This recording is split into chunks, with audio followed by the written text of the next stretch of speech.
सगळ्यांनाच बोला. अध्यक्ष महोदय, माझे अजित काका, महाराष्ट्राचे अजित दादा, विकासाचा वादा अजित दादा, आजचा हा प्रसंग माझ्यासाठी व सर्वांनाच प्रचंड भावनिक आहे. पवार साहेबांच्या बरोबर ज्यांच्याकडे बघून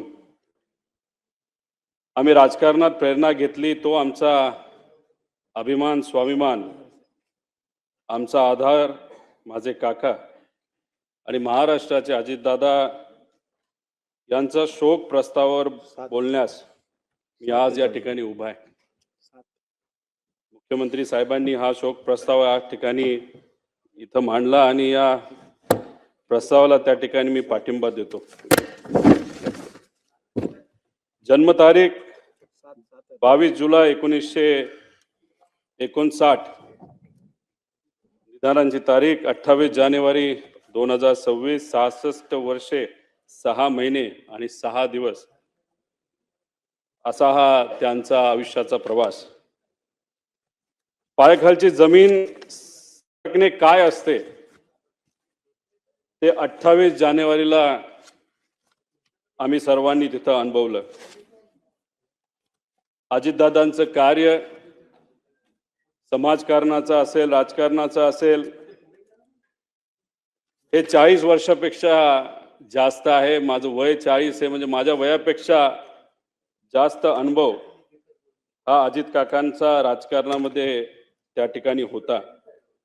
आणि या सगळ्या गोष्टींबद्दल काही मिनिटात बोलणं हे तसं सोपं नाही. कितीही पानं वाचली तरी त्यांचा राजकीय प्रवास, सामाजिक प्रवास, त्यांनी केलेलं कामं, जेवढं बोलेल तेवढं कमी आहे, अशी ही परिस्थिती आहे.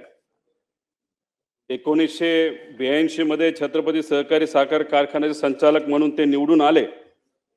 त्यावेळेस सुरू झालेला प्रवास हा 2026 पर्यंत राज्याचे उपमुख्यमंत्री म्हणून काही काळ अजून त्यांना मिळाला असतं, काही वर्ष त्यांना मिळाली असते, तर या महाराष्ट्राचं सर्वात प्रमुख राजकीय स्थान म्हणजे मुख्यमंत्री सुद्धा अजितदादा झाले असते, असा विश्वास हा आम्हा सगळ्यांना, महाराष्ट्रातल्या जनतेला अध्यक्ष महोदय त्या ठिकाणी आहे. या विधानसभेमध्ये आल्यानंतर अजून सुद्धा दादा कुठं बसलेत, आमच्याकडे लक्ष ठेवून असतील. अधिवेशनामध्ये येत असताना अजून पण आपल्या सर्वांना आठवत असेल त्यांची कपडे घालण्याची स्टाईल, कधीतरी गॉगल घालणार, त्यांच्याबरोबर आमदारांचा घोळका, कार्यकर्त्यांचा घोळका. मीडिया बरोबर जर मी बोलत असेल तर मागून मिश्किलपणे एखादा टोमणा त्या ठिकाणी त्यांचं मारणं असेल. त्याच्याच बरोबर अधिवेशनामध्ये बसल्यानंतर कोण काय बोलतंय, शांतपणे अधिवेशनामध्ये या हाऊसमध्ये काय चाललंय हे बारकाईने अजित काका ते बघत असत. त्याच्याच बरोबर भाषण करत असताना चुकून मध्ये जर कुणी त्या भाषणामध्ये त्यांना अडवलं नाही तर थांबवलं नाही तर खूप आवाज केला तर मिश्किलपणे असंही बोलून जायचे की जास्त आवाज केला तर तू मंत्री होणार नाही याची काळजी मी त्या ठिकाणी घेईल. त्याच्याच बरोबर पवार साहेबांवर चुकून जर कोणी बोललं तर या हाऊसला डोक्यावर घेतलेलं सुद्धा आपण त्या ठिकाणी तिथं बघितलेलं आहे. या हाऊसमध्ये येणारा पहिला नेता कोण असेल तर अजितदादा असायचे आणि हाऊस संपल्यानंतर शेवट जाणारा जर कुठला नेता असेल ते अजितदादा असायचे. त्याच्याच बरोबर आमच्यासारखे नवीन जे आमदार आहेत त्यांना बोलायला मिळतंय का, ते योग्य पद्धतीने बोलतायत का, आणि एखादा विषय मांडला लगेचच्या लगेच तिथं उत्तर देऊन विषयाला मार्ग सुद्धा त्या ठिकाणी ते लावून द्यायचे. अध्यक्ष महोदय, जेवढं दुःख कुटुंबीय म्हणून आम्हाला झालंय तेवढंच दुःख या महाराष्ट्रातल्या प्रत्येक व्यक्तीला तिथं झालेलं आहे. आमच्या बॅचच्या सर्व आमदारांवर ते बारकाईने लक्ष ठेवत असत. कधी चुकलं, कधी काय चुकीचं घडलं, चांगलं भाषण केलं तर चांगले बोलायचे आणि जर चुकलं तर कहाणी त्या ठिकाणी धरायचे. अध्यक्ष महोदय, खरं तर अजितदादांवर बोलताना म्हणजे काय बोलायचं आणि काय नाही बोलायचं असं झालंय. खरं तर खूप काही इथं बोलू शकतो. अनेक लोकांनी आमदार असताना मंत्री असताना त्यांनी काय कामं केली ही सांगितलं, पण मला असं वाटतं की परिवारातला एक व्यक्ती म्हणून परिवाराच्या दृष्टिकोनातून ते कसे होते हे थोडक्यात सांगण्याचा मी इथं प्रयत्न करतो. अजित काकांचा जन्म हा अहिल्यानगर जिल्ह्यामध्ये राहुरी तालुक्यामध्ये प्रवरा देवळाली मधला.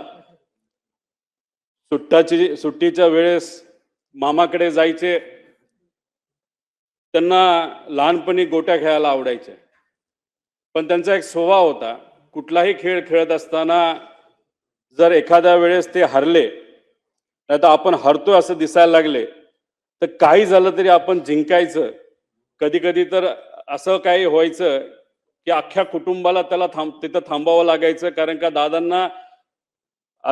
दादांची अशी परिस्थिती असायची की गोट्या माझ्या ज्या काय तिथं मी हरलोय खेळामध्ये, त्या परत एकदा मी जिंकणारच तरच बारामतीला तिथं जायचं. आणि चुकून जर तिथे एखादं भांडण कोणाबरोबर झालं तर दादा चिडायचे आणि मग बाकीचे त्यांना कुठेतरी सांभाळून घेण्याचा प्रयत्न करायचे. पण कधी कधी ते असंही म्हणून जायचं, असं मी ऐकलंय माझ्या वडिलांकडनं, की जर मला कुणी मारलं तर मी अजिबात शांत बसणार नाही, त्याचा तोडीसतोड उत्तर त्यावेळेस लहान असताना ते त्या ठिकाणी द्यायचे. त्याचबरोबर बारामतीला शाळेला जेव्हा ते जायचे तेव्हा नीरा कनाल हा मधून वाहत असायचा. नीरा कनाल मध्ये जर पाणी असेल तर त्यांना थोडंसं लांबून जावं लागत होतं.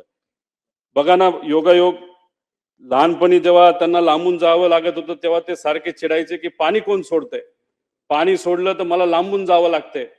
पण नंतर 15 वर्ष नीरा कनाल ज्या मंत्रालयाचा भाग आहे त्या मंत्रालयाचं मंत्रीपद हे दादांनी त्या ठिकाणी खूप सक्षमपणे बघितलं, आपण सगळ्यांनी बघितलं.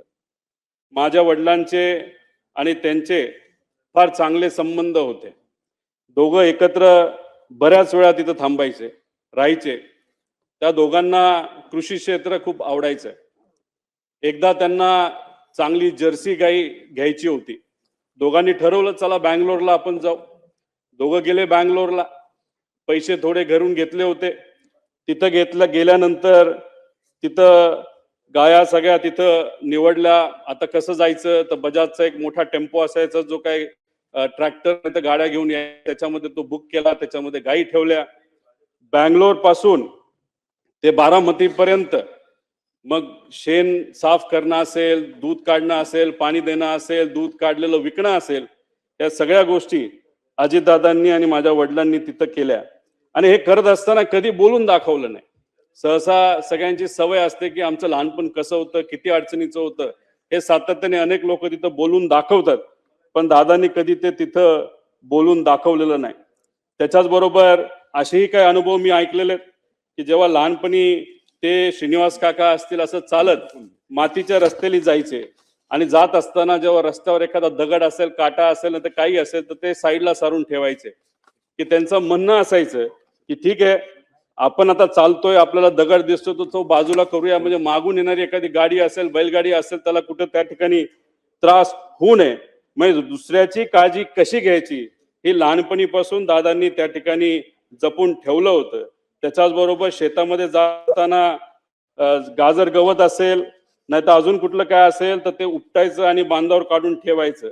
आणि लहानपणी कोल्हापुरात शहाजी महाराजांच्या शाळेमध्ये, राजश्री शाहू महाराजांच्या शाळेमध्ये त्या ठिकाणी गेल्यानंतर पुरोगामी विचाराचा पगडा त्यांच्या मनावर, ध्यानावर आणि विचारांवर त्या ठिकाणी बसला. अध्यक्ष महोदय, फार लहान, म्हणजे कदाचित ते 18 ते 20 वर्षाचे असतील तेव्हा वडिलांचा अकाली निधन त्या ठिकाणी झालं. आणि ते झाल्यानंतर शेतीची पूर्णपणे जबाबदारी काकांवर तिथं आली. आणि त्याच्यामध्ये कष्ट कसे करायचे, शेतीत नवीन प्रयोग कसे करायचे, हे कुठं ना कुठंतरी सातत्याने ते तिथं समजून घेत होते. त्याच्याच बरोबर आदिदादांच्या वडिलांचं निधन झाल्यानंतर, अनंतराव आजोबा हे वारल्यानंतर पवार साहेबांनी दादांची फार मनापासून काळजी घेतली. स्वतःच्या पोटच्या पोरासारखं त्यांना त्या ठिकाणी वाढवलं. आणि दादांनी सुद्धा पवार साहेबांचा आदर हा शेवटपर्यंत त्या ठिकाणी ठेवला. त्याच्याच बरोबर जसे जसे अजितदादा स्वतःला सिद्ध करत गेले तसे तसे पवार साहेबांनी अधिकची जबाबदारी ही दादांवर त्या ठिकाणी टाकली. शेतीमध्ये बोलत असताना शेतीमध्ये नवीन टेक्नॉलॉजी आपल्याला कशी आणता येईल यासाठी अजितदादा नेहमी नेहमी तिथं प्रयत्न करत. एक तर अनुभव असा आहे की त्या काळामध्ये त्यांनी टोमॅटोची शेती केली होती आणि ती शेती केल्यानंतर खूप चांगल्या पद्धतीचं उत्पादन आलं आणि त्यावेळेस 80,000 रुपये एवढे विक्रमी भाव त्यांना तिथं मिळाला होता. आणि त्या बाबतीत पवार साहेबांनी आणि आसपासच्या शेतकऱ्यांनी सुद्धा त्यांचं अभिनंदन तिथं त्या ठिकाणी केलं होतं. अध्यक्ष महोदय, ह्या सगळे अनुभव का सांगतोय, कारण की जेवढं बोलू तेवढं तिथं कमी आहे. शेतकऱ्यांबद्दल अजितदादांना नेहमी आदर असायचा. शेतकऱ्याचा जी एक क्वालिटी असते की काही झालं तरी हार नाही मानायची, हीच क्वालिटी ही अजितदादांमध्ये अध्यक्ष महोदय त्या ठिकाणी होती. अध्यक्ष महोदय, राजकारणामध्ये आल्यानंतर त्यांनी खूप मोठ्या प्रमाणात कामं केलेली आपल्या सगळ्यांना तिथं माहिती आहे. पण राजकारणात येत असताना त्यांचं वय किती होतं तर फक्त 23 वर्षाचं होतं. 1982 मध्ये त्यांनी श्री छत्रपती सहकारी साखर कारखान्या निवडणुकीमध्ये तिथं डायरेक्टर झाले. तिथून त्यांची तिथं सुरुवात झाली. त्याच्यानंतर जिल्हा सहकारी बँक, शिक्षण संस्था, दूध संस्था, क्रीडा संस्था, खासदार, आमदार, मंत्री, कॅबिनेट मंत्री, विरोधी पक्ष नेते, अशा पद्धतीने विविध पद भूषवली. पण त्या पद भूषवत असताना खूप मनापासून त्या पदासाठी न्याय देण्याचा प्रामाणिकपणे त्यांनी त्या ठिकाणी प्रयत्न केला. कुठेही असं केलं नाही की मला हे पद मिळालं त्या पदाचा वापर फक्त मला झाला पाहिजे. सकाळपासून संध्याकाळपर्यंत लोकांच्या हितासाठी त्यांनी त्या ठिकाणी काम केलं. आणि हे काम करत असताना त्या विभागाचे जे कुठले अधिकारी असतील त्या अधिकाऱ्यांना सुद्धा विश्वासात घेतलं. एखादा चांगला अधिकारी एखादी चांगली गोष्ट सांगत असेल आणि आपण मंत्री आहोत म्हणून त्याचा आवाज बंद करायचा नाही तर त्याला कमी लेखायचं, हे कधी दादांनी तिथं केलेलं नाही. आणि त्यामुळेच अधिकाऱ्यांमध्ये सुद्धा दादांबद्दल फार चांगली भावना ही शेवटपर्यंत त्या ठिकाणी राहिली. अध्यक्ष महोदय, दादांकडे जर आपण पदं बघितली तर अनेक मोठी मोठी पदं आहेत. त्या पदामध्ये म्हणजे फारच, पण बऱ्याच लोकांनी त्या विषयावर बोलल्यामुळे मी काही जास्त त्याच्यात बोलत नाही. पण ते एकच सांगतो, अजितदादांबद्दल बोलत असताना बऱ्याच लोकांना काही गैरसमज सुद्धा होते. दादांचा स्वभाव खूप कडक आहे असं लोक म्हणायचे. पण मगाशी जसं उदाहरण दिलं, दादा एका फणसासारखे होते, बाहेरून एकदम कडक पण आतून एकदम गोड, तसा त्यांचा तिथं स्वभाव असायचा. पण काही स्वार्थी व्यक्तिगत विषय घेऊन, बेकायदेशीर विषय घेऊन येणाऱ्या लोकांबद्दल मात्र ते चीड करायचे. पण एखादा सामान्य व्यक्ती त्यांच्याकडे आला तर लगेचच्या लगेच तिथं काम आपल्याला कसं करून घेता येईल याचं प्राधान्य ते नेहमी नेहमी त्या ठिकाणी देत असायचं. त्याच्याच बरोबर असे काही जण म्हणायचे की त्यांना राजकारण सोडून दुसऱ्या कशातच रस नाही. पण एखादे चांगले चित्र असेल, चांगली कलाकृती असेल तर नक्कीच त्याला त्या ठिकाणी ते वेळ द्यायचे. चांगली गाणी, जुनी गाणी ही गाण्यास गायला ऐकायला त्यांना त्या ठिकाणी आवडायचं. त्याच्याच बरोबर त्यांना पिक्चर बघायला सुद्धा आवडायचं. पण बहुतांश पिक्चर त्यांचे ते आवडकीचे जे होते ते सर्व जुने पिक्चर होते. खरं तर मी मध्ये त्यांना विनंती केली होती की KGF पिक्चर हे तुम्ही बघा, रॉकी बाय. कारण की एका प्रचारामध्ये मी कुठेतरी बोलून गेलो, आजचे रॉकी बाय कोण आहेत राजकारणात, ते तर दादा आहेत. दादा म्हणले, हा कसला पिक्चर तू काढला? म्हणलं, दादा जेव्हा प्रचार होईल, आपण पिंपरी चिंचवड मध्ये सत्तेत येऊ, त्यानंतर आपण दोघं एकत्रित बसून तो पिक्चर बघू. पण ते स्वप्न माझं जे कुठलं छोटं असेल ते त्या ठिकाणी काही पूर्ण होऊ शकत नाही.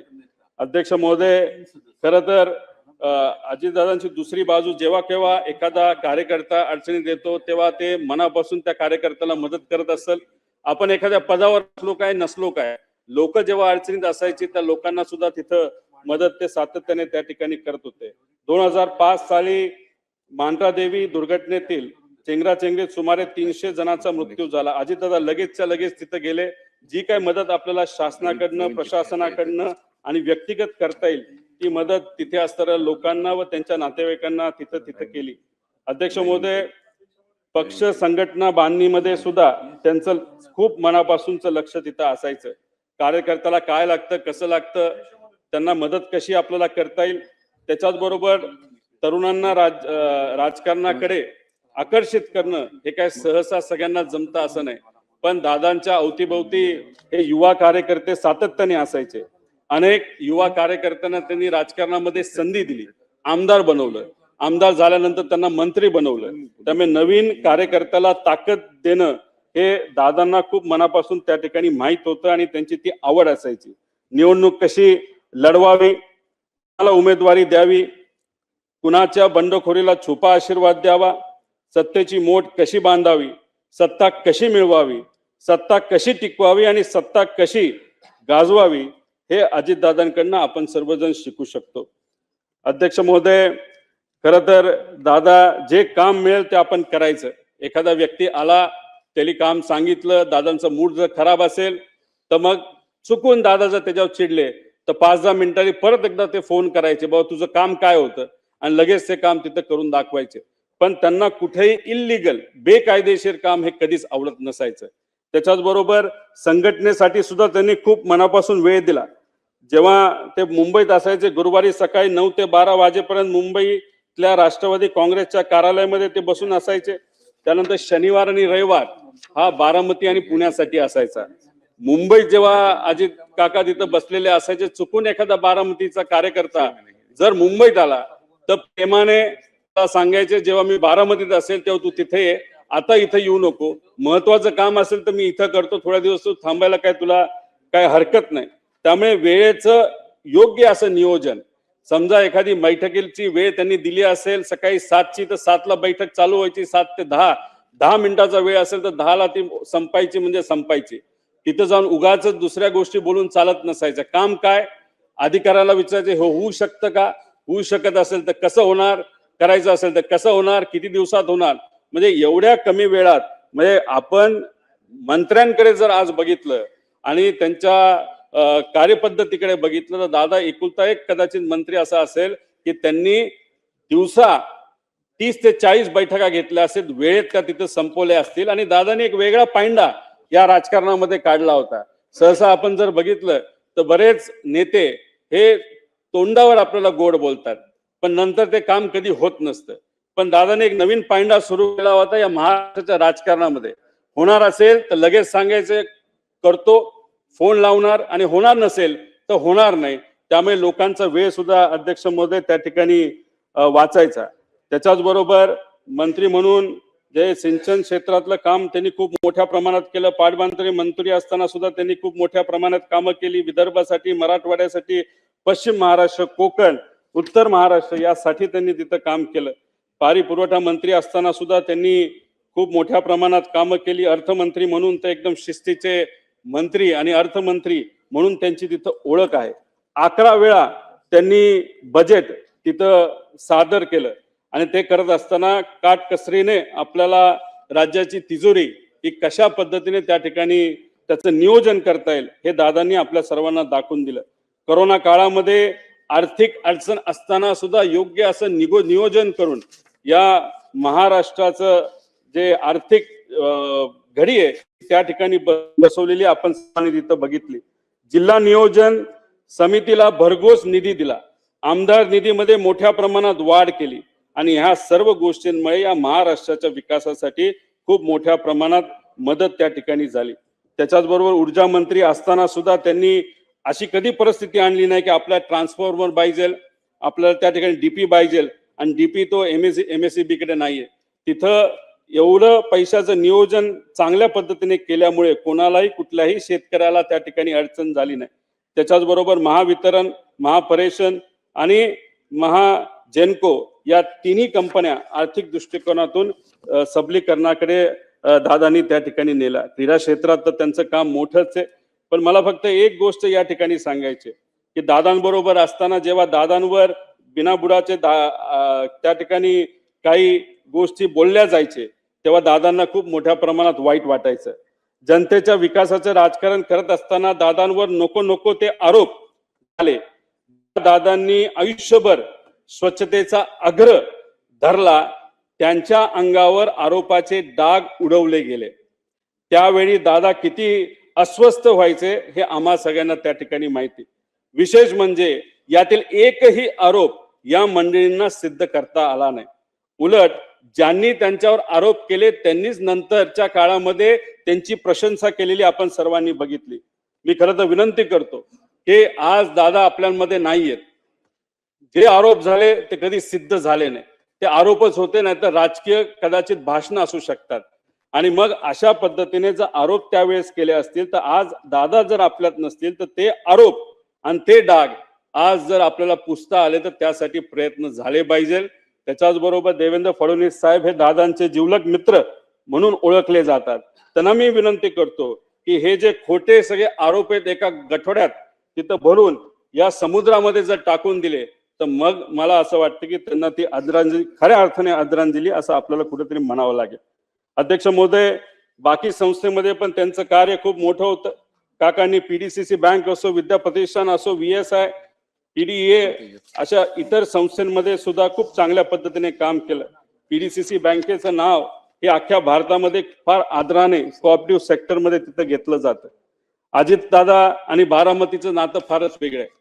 दादा बारामतीवर खूप मनापासून प्रेम करायचे आणि बारामतीकर दादांवर खूप मनापासून प्रेम करायचे. तिथं गेल्यानंतर कुठलाही विषय असेल तर दादा लगेचच्या लगेच तिथं लोकांचा सोडवायचे. झाडाकडे जेवढं लक्ष असायचं तेव्हा झाडाच्या फांद्यांकडे सुद्धा लक्ष असायचं. एखाद्या गावामध्ये काय कुठली अडचण आहे, कोणाची अडचण आहे, कशा पद्धतीने आपल्याला काम करता येईल, ऍडमिशनचा विषय आहे का, MIDCचा विषय आहे का, नोकरीचा विषय आहे का, लाईटचा विषय आहे का, एवढा मोठा नेता असताना, या राज्याचा उपमुख्यमंत्री असताना सुद्धा एखाद्या व्यक्तीला, बारामतीच्या एखाद्या व्यक्तीला एखादा विषय सांगितला, एखादी अडचण सांगितली तरी लगेचच्या लगेच ती आपल्याला कशी सोडून देता येईल याचा प्रयत्न हा अजितदादाने तिथं केला. बारामती पॅटर्न काय असतं हे पवार साहेबांच्या विजनली अजितदादांनी त्या ठिकाणी सगळ्यांना दाखवून दिलं. अहो, विरोधक सुद्धा बोलत असताना भाषणात सांगतात की आम्ही या भागामध्ये बारामती करून दाखवतो. असा एक पॅटर्न हा अजितदादांनी अख्ख्या महाराष्ट्राला सोडा अख्ख्या देशाला तिथं त्या ठिकाणी करून दाखवला. तसंच काहीतरी पिंपरी चिंचवडमध्ये सुद्धा विकासाच्या माध्यमातून तिथं चांगल्या गोष्टी केलेल्या आपण सर्वांनी तिथं बघितल्या. अध्यक्ष महोदय, किती कमिटेड होते दादा काका हे मी तुम्हाला एका उदाहरणाच्या माध्यमातून तुम्हाला सांगतो. पुणे जिल्हाधिकारी कार्यालयाचं उद्घाटन 2014 मध्ये झालं. ही बिल्डिंग कुणी मान्य केली होती तर दादांनी त्याची मान्यता दिली होती. डिझाईन त्यांनी बघितलं होतं. तिथं कॉन्ट्रॅक्टर जो काही कॉम्पिटिटिव्ह बिडिंगच्या माध्यमातून आला होता, त्यानंतर आर्किटेक्ट पासून सगळ्या गोष्टी दादांनी बघितल्या होत्या. फक्त 2014 ला सत्ता बदलली आणि त्या बिल्डिंगच्या उद्घाटनासाठी दादांना बोलवलं गेलं नाही. पण तरी सुद्धा बिल्डिंगचं उद्घाटन होणार आहे, CM आणि इतर नेत्यांच्या माध्यमातून होणार आहे. दादा आदल्या दिवशी रात्री गेले, अधिकाऱ्यांना बोलवलं, आर्किटेक्टला बोलवलं, कॉन्ट्रॅक्टरला बोलवलं. कुठं काय चुकीचं आहे का, कुठं काय साफसफाई राहिली का, ह्या सगळ्या गोष्टी त्यांनी बघितल्या. एवढी कमिटमेंट ही अजित काकांची, अजितदादांची तिथं आपण सर्वांनी या महाराष्ट्राच्या राजकारणामध्ये तिथं बघितली. अध्यक्ष महोदय, 2 मिनिटं फक्त राहिले. मी आणि अजितदादा मी फार आमचं जवळचं नातं होतं. माझ्या जीवनामध्ये मला जिल्हा परिषदेचं म्हणजे राजकारणातलं पहिलं तिकीट जर कोणी दिलं असेल तर ते अजित काकांनी दिलं. आमदारकीचं तिकीट जर कोणी दिलं असेल तर ते माझ्या काकांनी तिथं मला दिलं. आमच्या परिवारामध्ये आमचे जे काका असतात ते पुतण्याचं लग्न तिथे ठरवतात. पवार साहेबांनी काकांचं ठरवलं आणि माझ्या काकांनी माझं तिथं ठरवलं आणि ती गोष्ट कधी मी आयुष्यात विसरणार नाही. माझे होणारे सासरे त्यांना भेटायला गेले होते आणि त्यांनी विचारलं होतं माझी मुलगी रोहितला मी देणार आहे, त्याबद्दल तुमचं काय मत आहे. 1 सेकंड सुद्धा त्यांनी तिथं लावला नाही. म्हणाले की होतकरू मुलगा आहे, कष्टाळू मुलगा आहे, विजन घेऊन चालतो, लगेच तिथं लग्न करून टाक. आणि स्वतः आजारी असताना सुद्धा काका तिथं लग्नाला आले होते आणि तिथं आदरातिथ्य जर तुम्ही बघितलं तर त्यांच्याच मुलाचं लग्न आहे अशा पद्धतीने त्या दिवशी ते तिथं वावरत होते आणि त्या पद्धतीने त्यांनी तो आशीर्वाद तिथं मला दिला. अहो, जेव्हा पक्ष वेगळा झाला तेव्हा काही प्रमाणात दादांकडनं साहेबांबद्दल काही गोष्टी बोलल्या गेल्या असतील, आम्ही तिथं बोललो गेलो असेल. पण काही दिवसांपूर्वी जेव्हा काका आणि आम्ही सर्वजण बारामती हॉस्टेलला भेटलो होतो, आम्ही तिथं सातत्याने चर्चा करत होतो. गेल्या काही महिन्यांमध्ये दादांबरोबर फार जवळून काम करण्याची तिथं संधी मला मिळाली. एक विकास लवांडे नावाचा कार्यकर्ता आहे. अजितदादांवर अतिशय झाल पद्धतीने त्यांनी टीका केली होती जेव्हा पवार साहेबांना सोडलं होतं. तेव्हा ते विकास लवांडेंना काही 1.5 महिन्यापूर्वी दादांना भेटवलं. दादा हे विकास लवांडे. तेव्हा दादांनी सांगितलं मीच त्याला पक्षामध्ये आणलंय. अहो दादा, तुमच्या विरोधात त्यांनी खूप काय बोलले म्हणतो, तुम्हाला भेटायला घाबरतोय. तेव्हा दादा म्हणाले, अरे तू बोलला हे बरोबर आहे, पण मी पण बोललो होतो ना पहिलं दुसरं भाषण, त्यामुळे मी पण चुकलो, तू पण चुकला, आता काय नाही, आता आपल्याला एकत्र एका विचाराने त्या ठिकाणी काम करायचं, अशा मोठ्या मनाचे हे माझे काका त्या ठिकाणी होते. त्याच्याच बरोबर अध्यक्ष महोदय, शेवट काही गोष्टी बोलत असताना प्रशासनावर वचक असणारा नेता गेला, जाती धर्माच्या पलीकडे काम करणारा नेता गेला, सूर्याशी स्पर्धा करणारा नेता गेला, सूर्य उगवण्याआधी कामाला सुरुवात व सूर्य मावळल्यानंतर काम बंद करणारा नेता गेला. अजितदादांच्या जाण्याने महाराष्ट्राच्या राजकारणातील एक लोकनेता गेला, महाराष्ट्राच्या राजकारणातील रुबाब गेला, बेट्या म्हणून आव्हान देणारा ग्रामीण बाज गेला, महाराष्ट्रातील राजकारणाचा रांगडेपणा गेला, राज्याच्या राजकारणातील बेधडकपणा गेला, राज्याच्या राजकारणातील वेग आणि आवाका गेला, महाराष्ट्रातील राजकारणाचा जिवंतपणा गेला. सगळ्यात महत्वाचे राज्याच्या राजकारणातील मिश्किलपणा गेला. अजितदादा पवार नावाचा जादूगार हसवत हसवत संबंध महाराष्ट्राला निशब्द करून गेला. मला ते म्हणायचे की रोहित, तुझ्या झिपऱ्या वाढल्यात, जरा झिपऱ्या कमी कर.